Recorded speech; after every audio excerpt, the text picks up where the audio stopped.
mop dekok anune yo Dimas wis saiki ngene Kakang Gatotkaca bapak kae uyakan aja nganti bapak tekan kasatriyan Tanjunganom lan ketemu karo Abimanyu matur bapak nek sejatine sumbere perkara iki saka Simbah Durna ya Rawa Kyai kula aturi kedel Rawa Kyai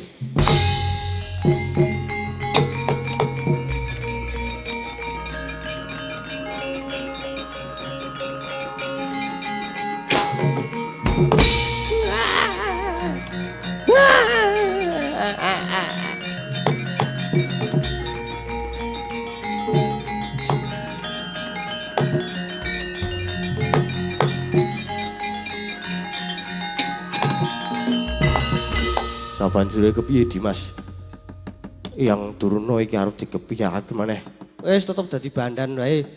Mengko diaturake ana ngersane bapak. Monggo yen Rama duka, mengko aku sing tanggung jawab wis. Pokoke dina iki Durna dibondo terus. Kudu dibondo terus. Aja mati tenan. Mati tenan aku atasena.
Doyo Prapta kasatriyan Tanjunganom arep nyekel anakku Abimanyu. Lah kok malah tok candet. Wah, yo gek budal. Mangke rumiyin Rama Kyai. Nang badhe caos satur Rama mumpung menika dereng klajeng klapah. Kula aturi nyabaraken anggenipun badhe mikut Dimas Abimanyu. Lan sampun ngantos matrapi pidana dhateng pun Abimanyu. Wah, Abimanyu luput kok mbok ayomi. Abimanyu luput kok yo mbok dombani.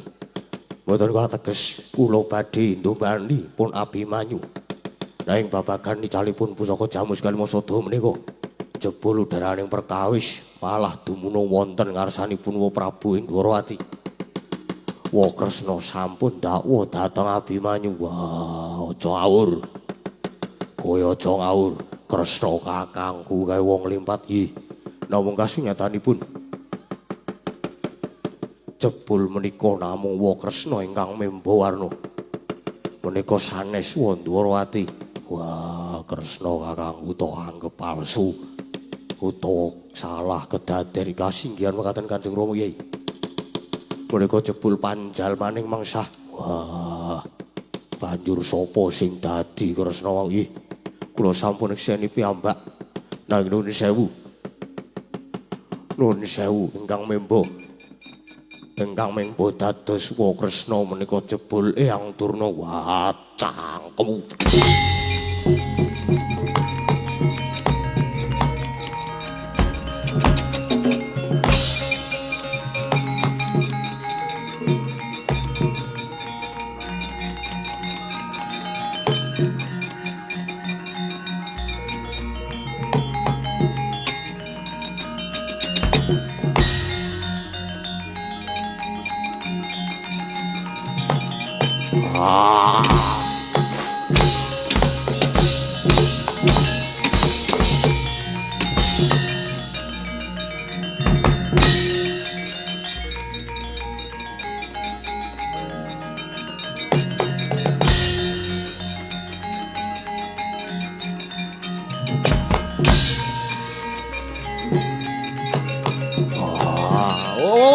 Pak Bu, hub.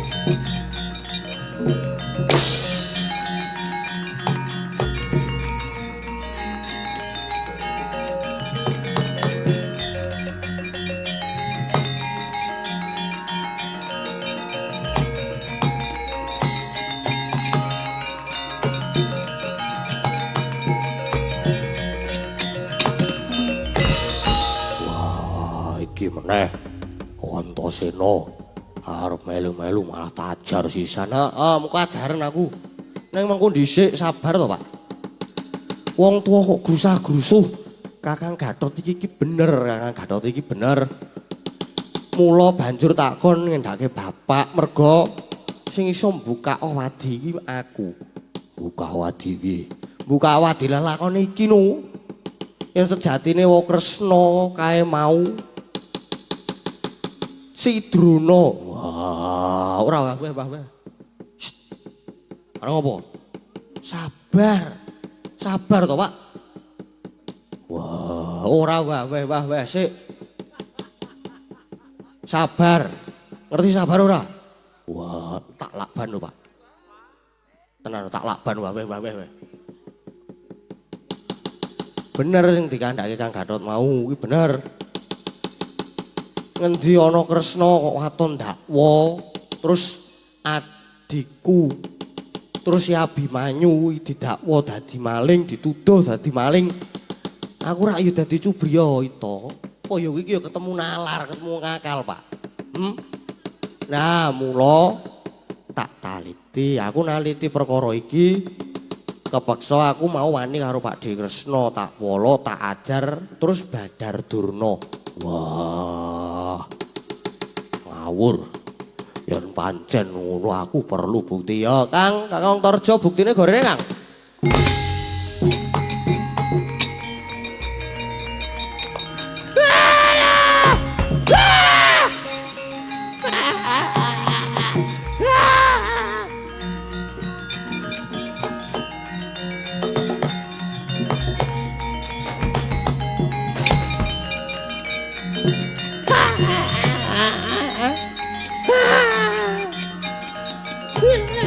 Utara, aku tulung ana ya, Ger. Utara, aku tulung ana. Wis prisa to, Pak? Nek sing dadi Mbah, nek sing dadi Kresna mau iki ya iki wonge Mbah Drona iki lho. Wah, Durna bapakku. Sandanganmu nganti rontang-ranting. Utara. Ya ajar dipolo karo anak-anakmu. Aku tulung ana ya, Ger, anakku Werkudara, aku tulung ana. Tulung anakku, ayo mon aku ya, Ger. Ayo gek njaluk kowe kono njaluk suara politik. Sono gek njaluk. Polo meneh malah. Pak, bapak ki murite Mbah Durna. Neng nek nganti wani nulungi ditenono, Pak. Tak tibani senjata Kyai Nenggala. Neng nyilih sik. Mungsuhmu dudu sapa-sapa, Pak, nek kowe nulungi iki. Mungsuhmu anak-anakmu ya kuwi Kakang Garutkaca, Kakang Antarja karo bose iki. Wah. Apa bener Durna bapakku? Membo dadi Kresna kakangku. Werkudara. Aku sing dadi Kresna tulung ana ya, Ger. Wah, gawe wirang mulih wae.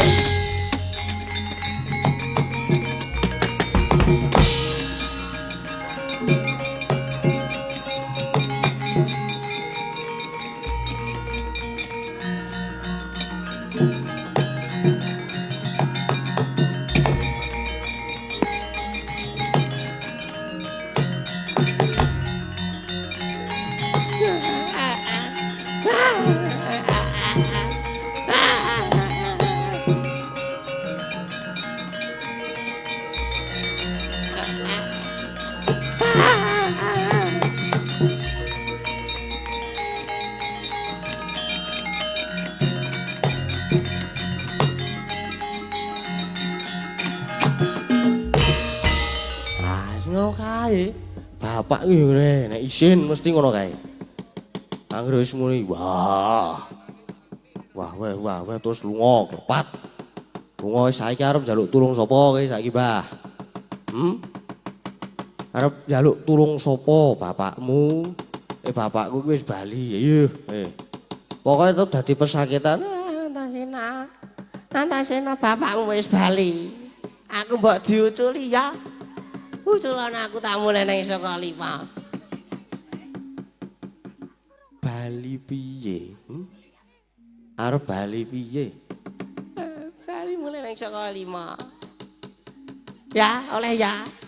Aku karo bapakmu ya wis mati. Wis bali kok wis mati. Omah ndongak kelek, suwek lho cangkemmu. Ora wis bali, bapakmu Werkudara ya wis bali. Ngertegese ora sida midana pati karo Abimanyu. Abimanyu slamet. Slamet piye? Bapak wis bali bener. Bapak ki wis bali neng. Bapakne Abimanyu kuwi. Mak cilik Janaka. Kuwi lho. Nek iki mengko paman Janaka tekan Tanjung Anom, njur Abimanyu dipolo karo bapakne. Piye, Jal? Durung rampung, durung oleh mulih nang sekolah 5. Cucu anakku ya, Ger. Cucu anakku Gatut Kaca anak-anak putu-putuku Gatut Kaca Tarja. Kowe yang tulung ana wis ora ana, tulung-tulung ora ana, tulung-tulung. Tetep dadi pesakitan, Kang. Ayo dibondo meneh ya, Kang yo.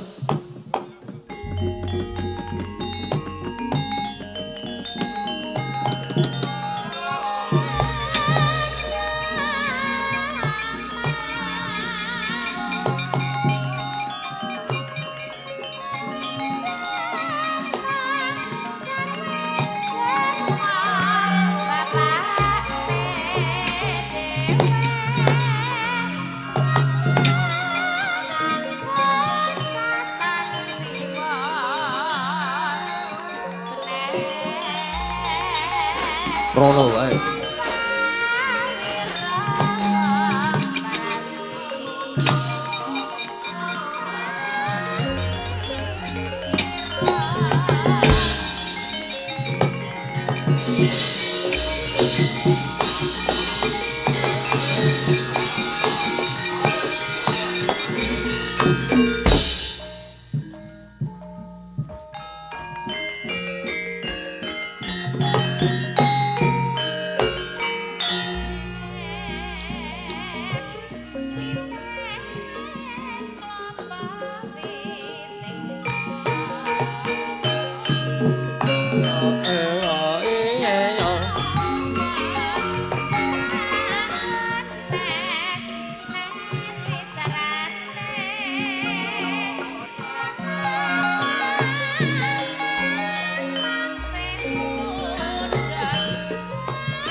pesek go rebutan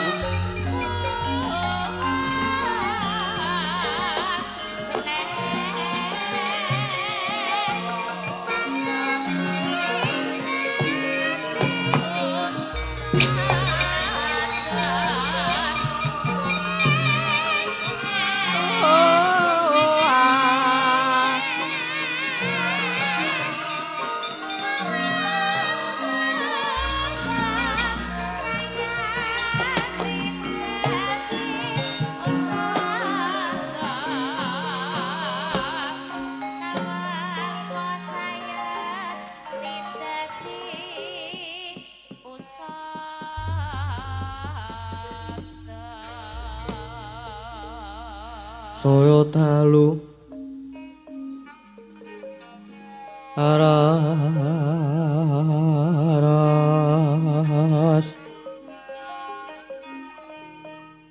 apyara sorot lintang ganggu pedap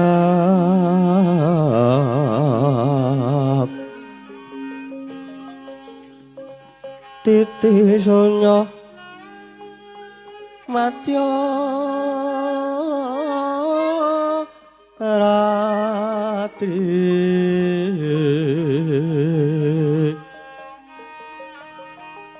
lumrang gandaning pus ito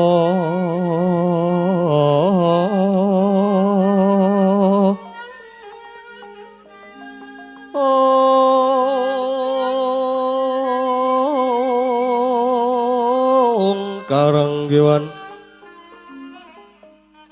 Udyanira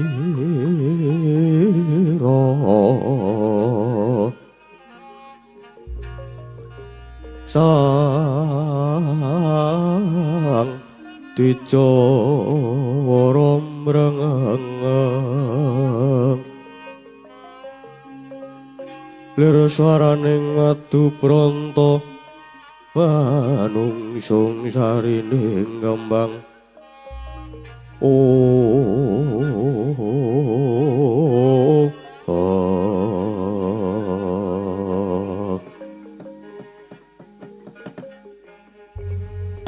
bocah pacang gireng angin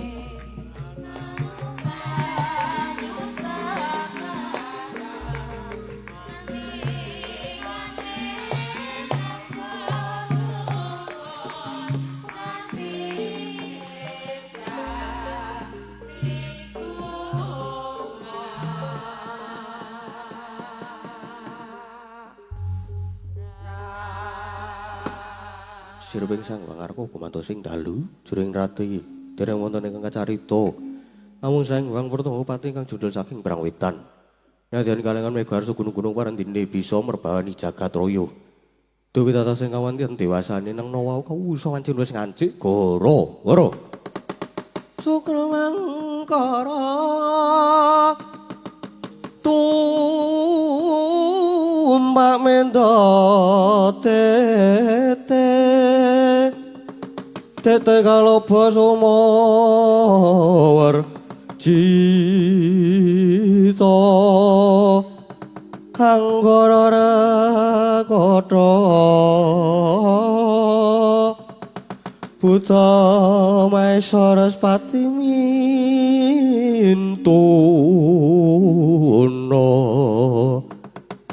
eka twitri catur panca Sacapto haso asdana watasa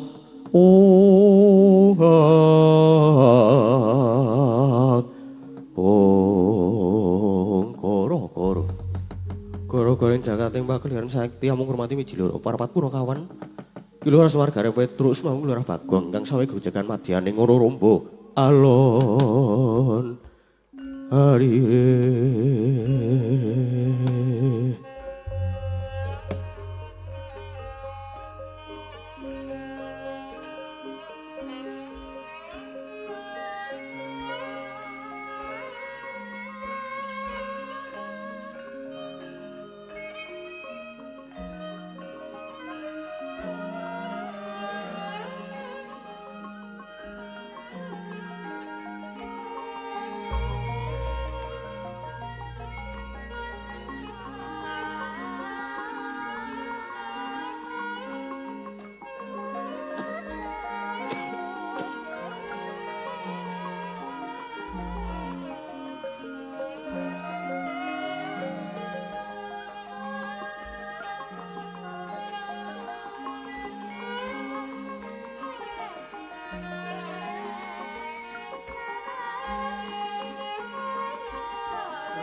Oh.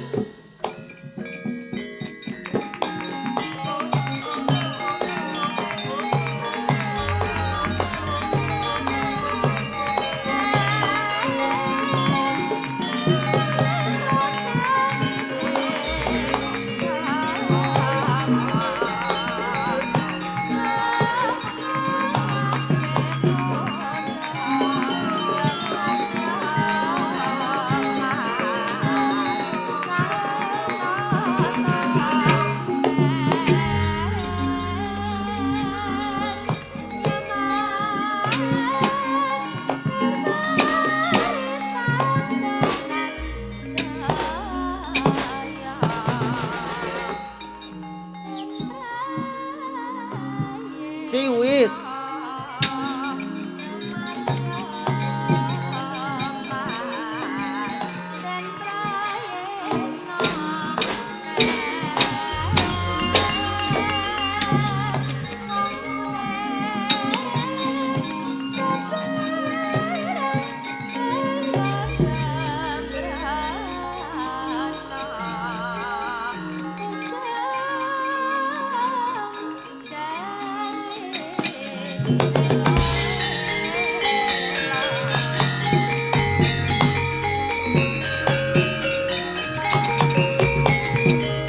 Gor.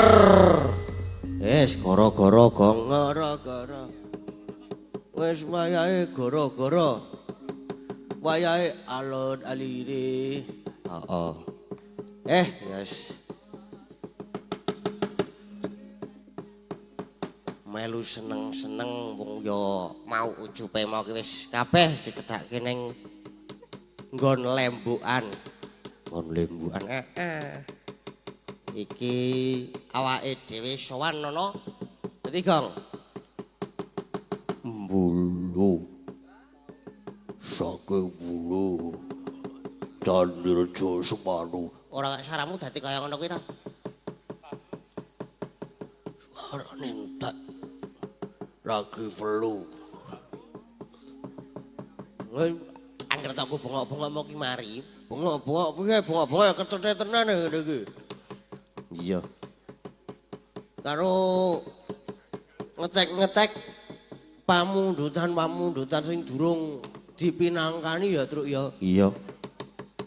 Kuwi HP-mu kuwi ditileki lho, Gong. Heeh, iki tak tilekane mbok menawa ora ana sinyale ding lali aku. Ilang sinyale ning kene aku.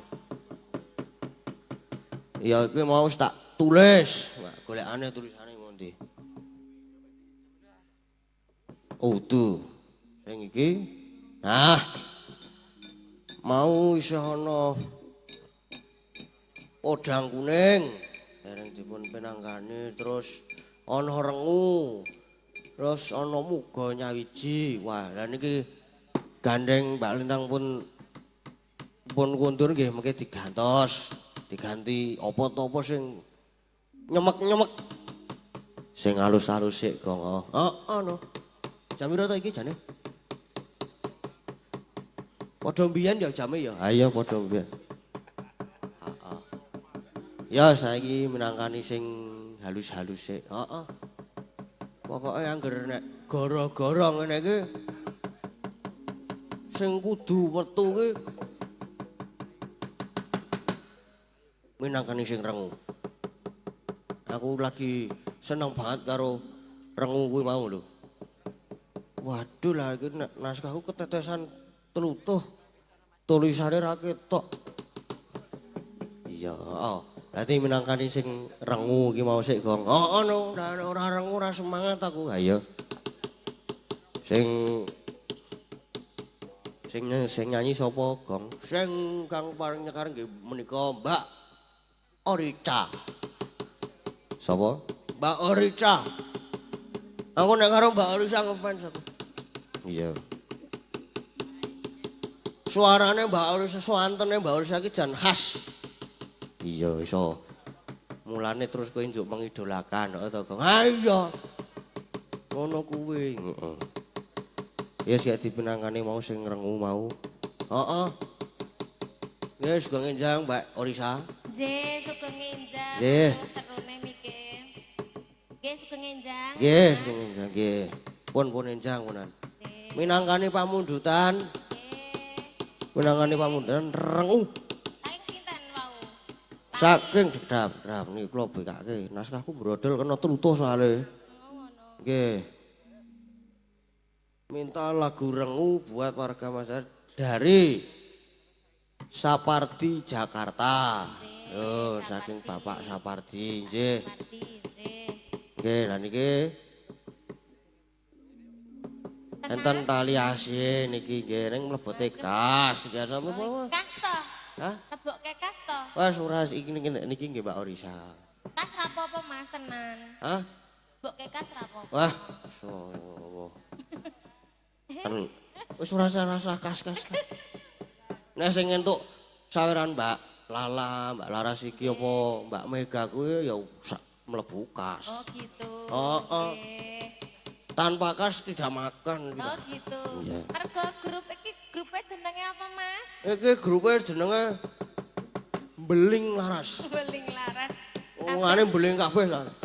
Iya. Udah semangat kabeh. Nggih, semangat udah bengok-bengok seneng ranjang. Rasane aku pengen no meneh. Ora rasane nomor apa-apa kok, Mbak. Lah aku kesembien kok ya kesusu ya. Lah, kuwi. Telat tok ndelano. Kedisiken, Dik. Oh ya kedisiken. Heeh. Ya aku mau bar dulungi duit 500.000 ki nggo apa ya iki mau ya? Ya duh. Pan ngedumke. 4 5 6 7 8 9. Sak yuta jebul. Nggo sapa? Lah nek le ngulungke nggo aku. Oh ngono. Nah, iki aku ora ngerti iki nggo apa. Kas. Kas alhamdulillahirabbil alamin. Iki bendaharane sapa bendaharane ning? Sing endi? Hah? Sing iki? Sing terpercaya nek tak Iki? kok ya aman. Iki ya. Iki Di bawah, dilep. Mbak Laras. Ora lek dilebokke kas tak nggo lho malahan. Kayak Nah, ngono lho. Nek ora gek ditampani tak nggo tuku alat pancing. Aku arep nyekrik lambene sing enong kae lho. Wah, tos gong kowe saiki gong. Heeh. Sithik-sithik acara tos. Nggih, dipun Nggih, pinangkani. pinangkani rengu. Nggih, tapi aku kula pengen duet Kowe duet Kali kalih. penggerong jenengan. Wah, Mas Bimo. Hah? Alah sajake katon tengu ngono. Lah kan aku ikut di anu, kudu Heeh, wis. kudu manut to. Nang kok bisnisnya nang omah. Bisnisnya nang omah. Oh, ora apa-apa mo. Kalah kesek Mas ya. Apa-apa. Mimik ya, mimik. Ah, kayak ditawani mimik mau gek menyang kok. Nah, aku ditawani mimik yo. Oh, mimik iki. Lah iya. Tegese iki ya kuwi. Iki karo mbeng iki barang aku disusul karo Mbak Yuku, karo Mbak Kinan lho. Wah, wong ora tau metu omah, ora tau seneng nggon bab wayang lah kok ujug-ujug nyusul karo pacare Mbak Kinan, karo bebebku barang melu nyusul. Alah, tak men yo kuwi, tek nang ngeterke bebepe kok ya. Oh, jebul. Oh, ora ngembeng-ngembeng ora wong arep mbut gawe kok nesu-nesu wae mumet sirahe ngene iki. Iya. Nek yo mergo iki wis dadi kewajibane yo. Gelem ora gelem kudu tetep semangat. Nggih to Mbak Orisa? Nggih. Nah, Nggih. arep kepiye-kepiye wis dadi tanggung jawab. Lah nggih, terus menika. Nggih, kudu tetep semangat tur bahagia. Bahagia kuwi nomor Bahagia baron iki ya. Wis kuwi mah. Nggih. Ngagem bawa nggih Mbak Orisa. Nggih, tapi kula duet lho kalau. Nggih, siap duet kali Mas Bimo. Mungkin Mas Bimo jumeneng. Hah? Jumeneng. Heeh. Iya, ayo jumeneng. Jumeneng neng kok neng. Rasa kok takutan kok tak bisik-bisiki. Engko dibisik-bisiki mo. Nek aja mrinding lho nek dibisik-bisiki engko ber.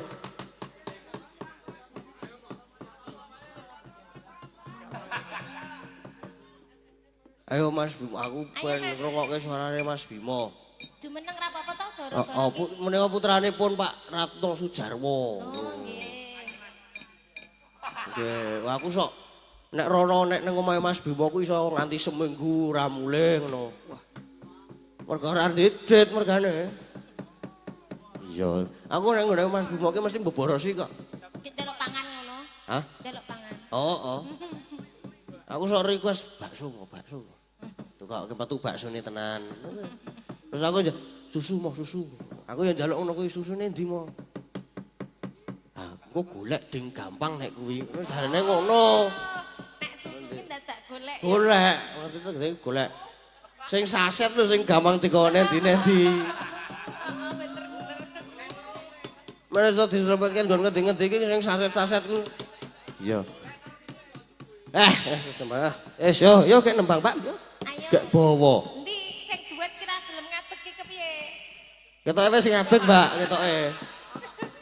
Mulane terus dikapit kuwi mau. Ayo Mas, guys, Mas. Bilang Mbak I. Nah. Melompat. Nggih.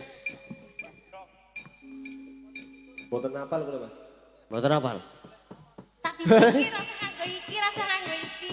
Oke, Ya, siap. karo Mbak Yuku, Mbak Kinan karo Oh nggih, Mbak Dina. Masku Mas Halip karo bebekku arep pamit mulai sesuk do sekolah sing sregep nek sekolah sing sregep le golek duit sing sregep ya. Hati-hati Mbak Kinan.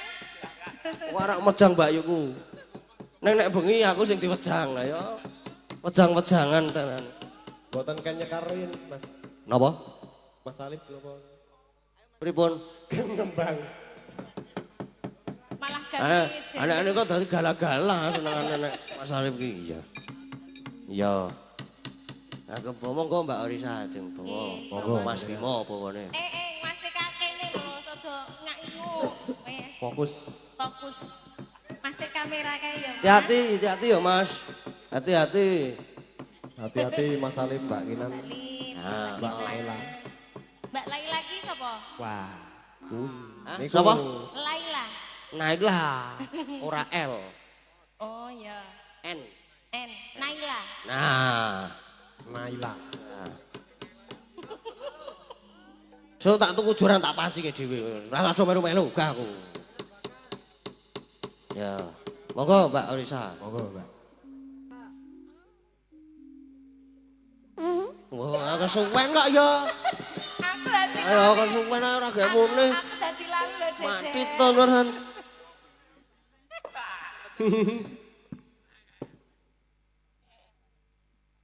Pira Mas? Adem. Ngomong Mbak Orisa. Tak tangane iki nganti-nganti. Ah, Bahaya. aku biasane iki piye to mau tangan yo sok nendi-nendi kok. Kayak bapak nih Mbak. Bapaknya yang ngene iki. Luwih parah Bapak. Iya. Monggo. Memanise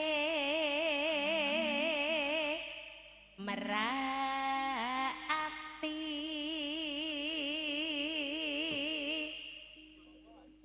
Ayo, mau. Beneran mau. Hah?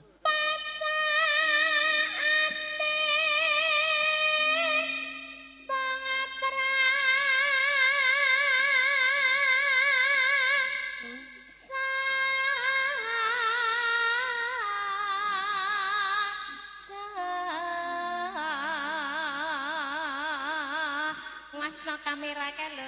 Iki sing cocok ora tok nang ngene iki ketuan ora aku.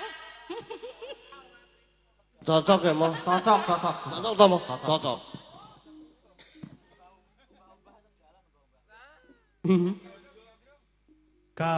Kandas luas Elok tenan.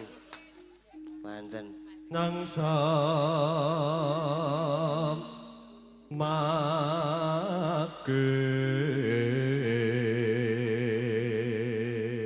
Wah, senarum tenan suarane Mas Bimo niku.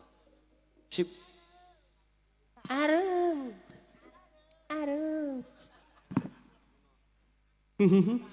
Ya terus ke Mas. Rina wangi montra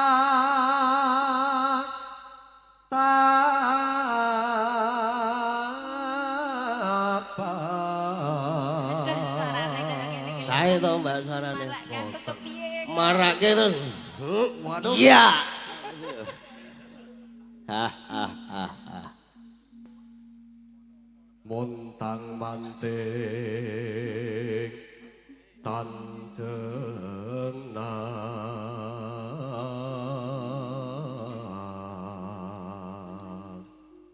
Ora suwe bapane to. Aja mengganggu. Aja mengganggu sih Mas. Alah biasanya aku tok dodok kok. Kowe apa? Apa? Omahku lho. Lah yo Yo niku nek ten ngene Mas Gading tak ten jero kula dodok. langsung mlebu. Kuncinan soalnya. Kali sing geder barang niki ya. Kuncinan. Lah kamarku tak kunci, tok dodok kaget langsung gage-gage. Langsung gage-gage. Gage-gage ngresiki kamar lho men sawangane kepenak. Aib lho diomong-omongi. Oh, mun iduk mo. Iya. Diteruske Mas Bimo. Monggo. Kang Mas. Aduh, dimatke mo. Karo Dimate. anu Gregeli kula mengene. ora apa-apa. Aku ngerti sing gregeli sing ngendi iki aku ngerti.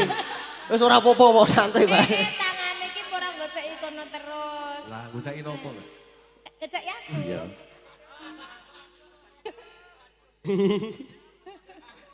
Aruli meneng wae kae aruli. Untuk tak rumah kaget cek ndase. Kang Mas sira Metu kebule.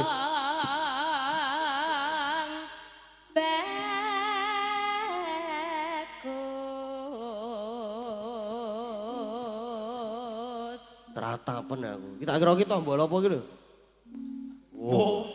Sembuke ning. Metu to, metu kono. Umpama kentekan udut kan aku kari ngene. Ah tak. Kari nyorot kono-kono kuwi. Tutupen Mas. Napa, Mbak?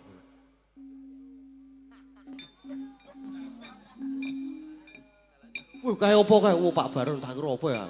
Ah kok kene pae Ngawur. kaget aku tenan saestu apa sih Pak Baron jebul. Aku lek mulai alon-alon lho, Pak. Oh, ora Dik.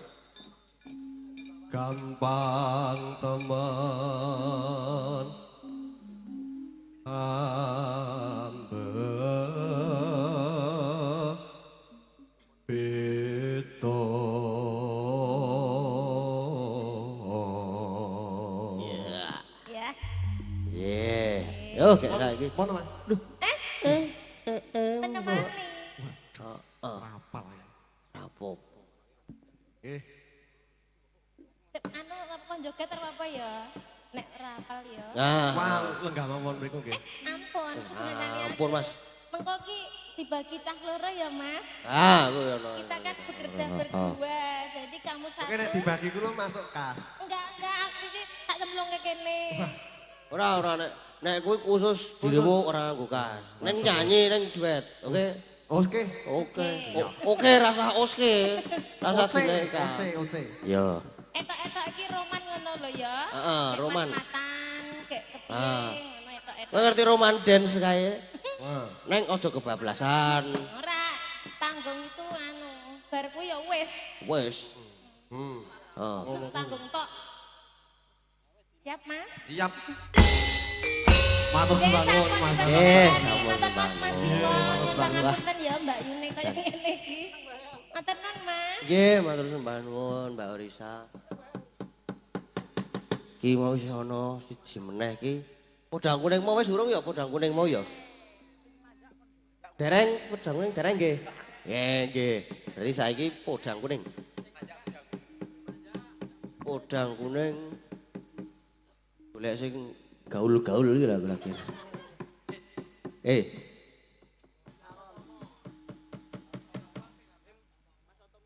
Mas Wisnu kok.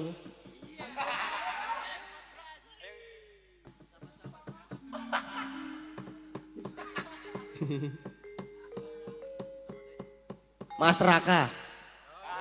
Cocok, heeh. Podang kuning.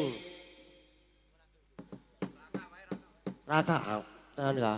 Hah? Oh, buri ana sing request Arul.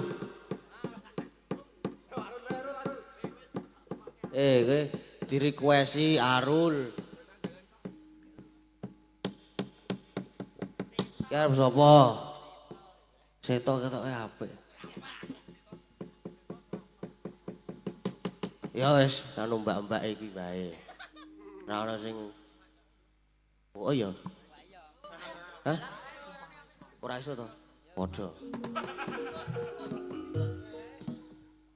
Yo. Mbak. Wah, kae. Wis genah. Ayo Mbak Anting. Heeh.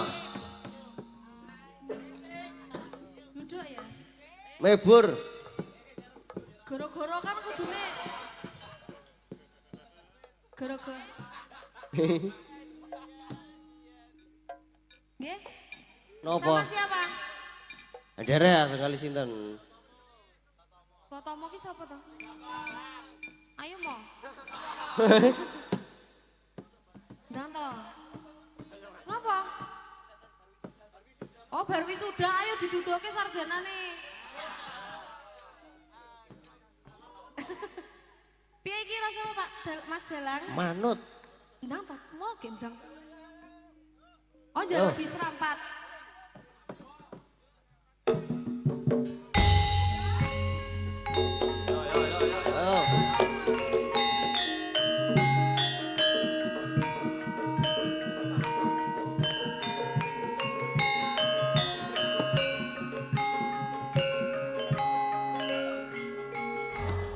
Nggih, matur sembah nuwun.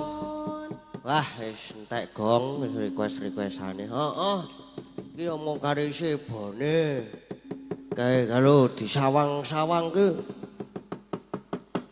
Tak kira iki wis cukup lah. Nggone gegojekan. Wis ayo sebo kae Ndarayu Wara Sembadra. Karo Wara Sri Kandi wis parang nyaket ning Satriyan Tanjung Anom. Wes ayo gek nyaket yo. Ayo gong gek nyaket. Ayo. Reng gek nyaket. Ayo berangkat. Ngin angin mangitit milit.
alon tata lenggahira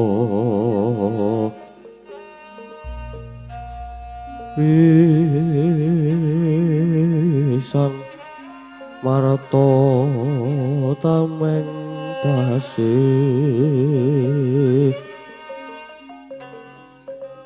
misuda andana raras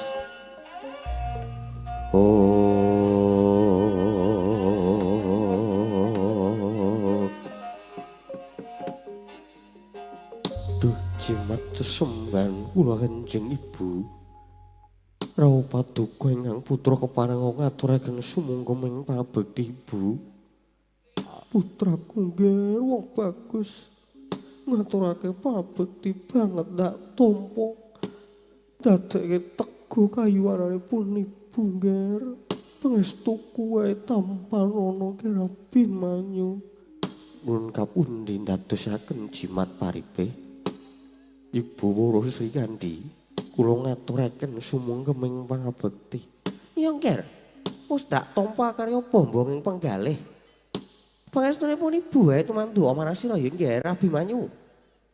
Nun inggih kapundi ndadosaken daya kasentosan kula Ibu. Blagagag ugag sadulita mal. Dorayu Wara Sembadra lan Dorayu Wara Sri Kandi. Kula inggih ngaturaken sungkem pangabekti. Ya Kakang Semar wis ndak tampa.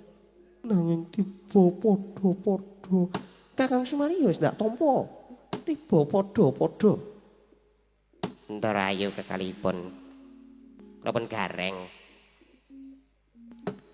ngaturaken sungkem pangabekti kula nggih ngaturaken sungkem Ndarayu sungkem kula Ndarayu sungkem kula punakawan gareng Petruk Bagong wis tak tampa kanthi seneng. Gareng Petruk Bagong tak tampa. Kanjeng Ibu, lajeng keparenga cumadung dawuh. Wonten wigatos ing karsa ingkang kados pundi? Kepareng rawuh wonten kasatriyan Tanjung Anom. Menapa badhe paring duka Ibu? Iya ya nggih. Rawuhipun Ibu kejaba mung kapang marang putraku. Yaktinipun Ibu iki bubar wae nyumpen nang peke marang sira Abimanyu.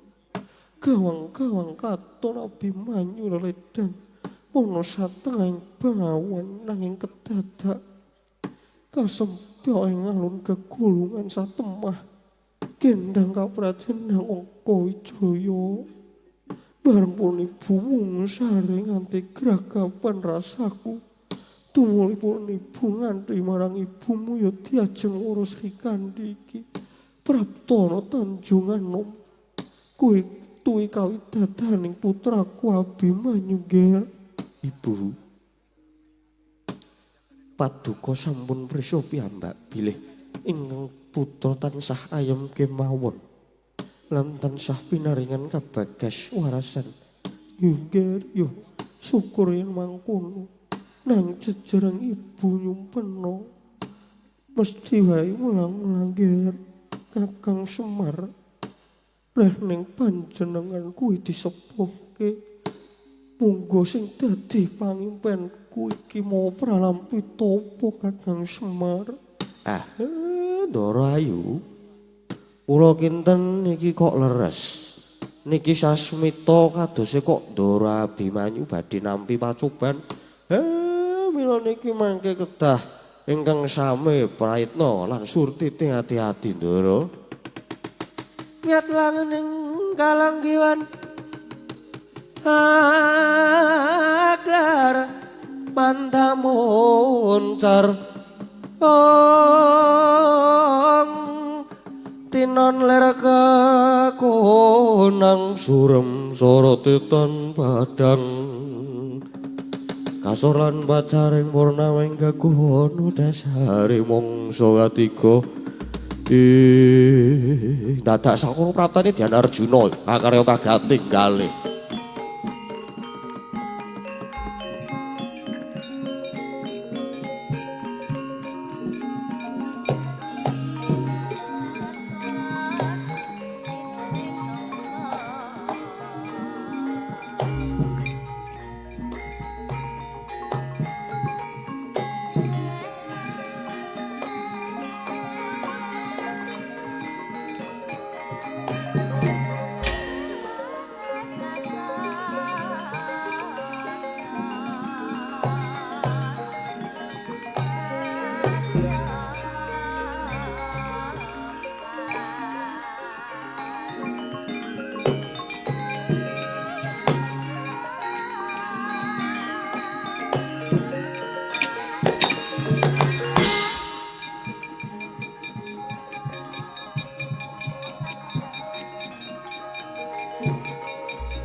Lakara sang Harjuna esmunya kang kamanungsan sawanya gendreh manis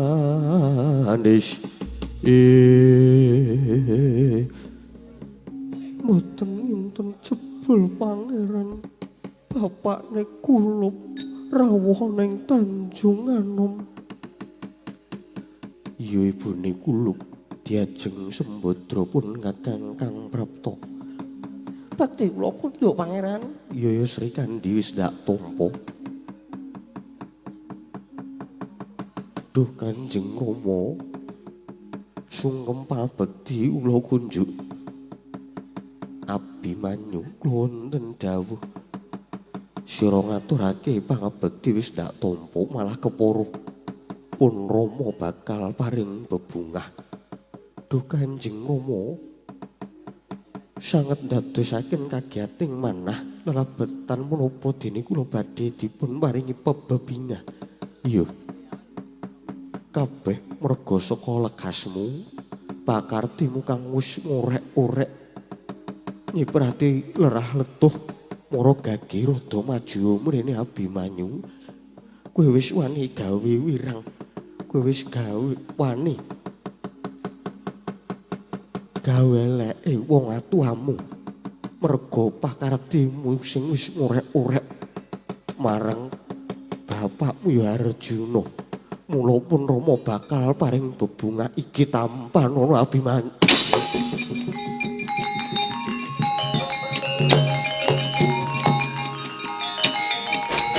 Wah, jan we.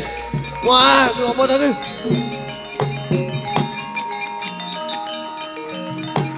Wah.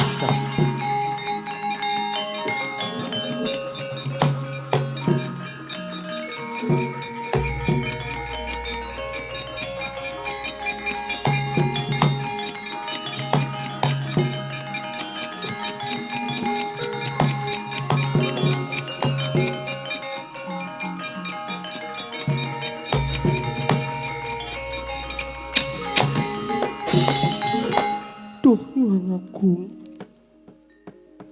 Petroke mbok ora nang kono nutupi ya ding lali aku. Kene wae wis. Duh, Hyang Agung. Iki kepiye kok Abimanyu malah dijempalani batu-batu bat. Mangen Arjuna kok mentolo nika. Niku wau pripun? Lah kok ngerti-ngerti Ndara Abimanyu diantem. Aja do meneng wae.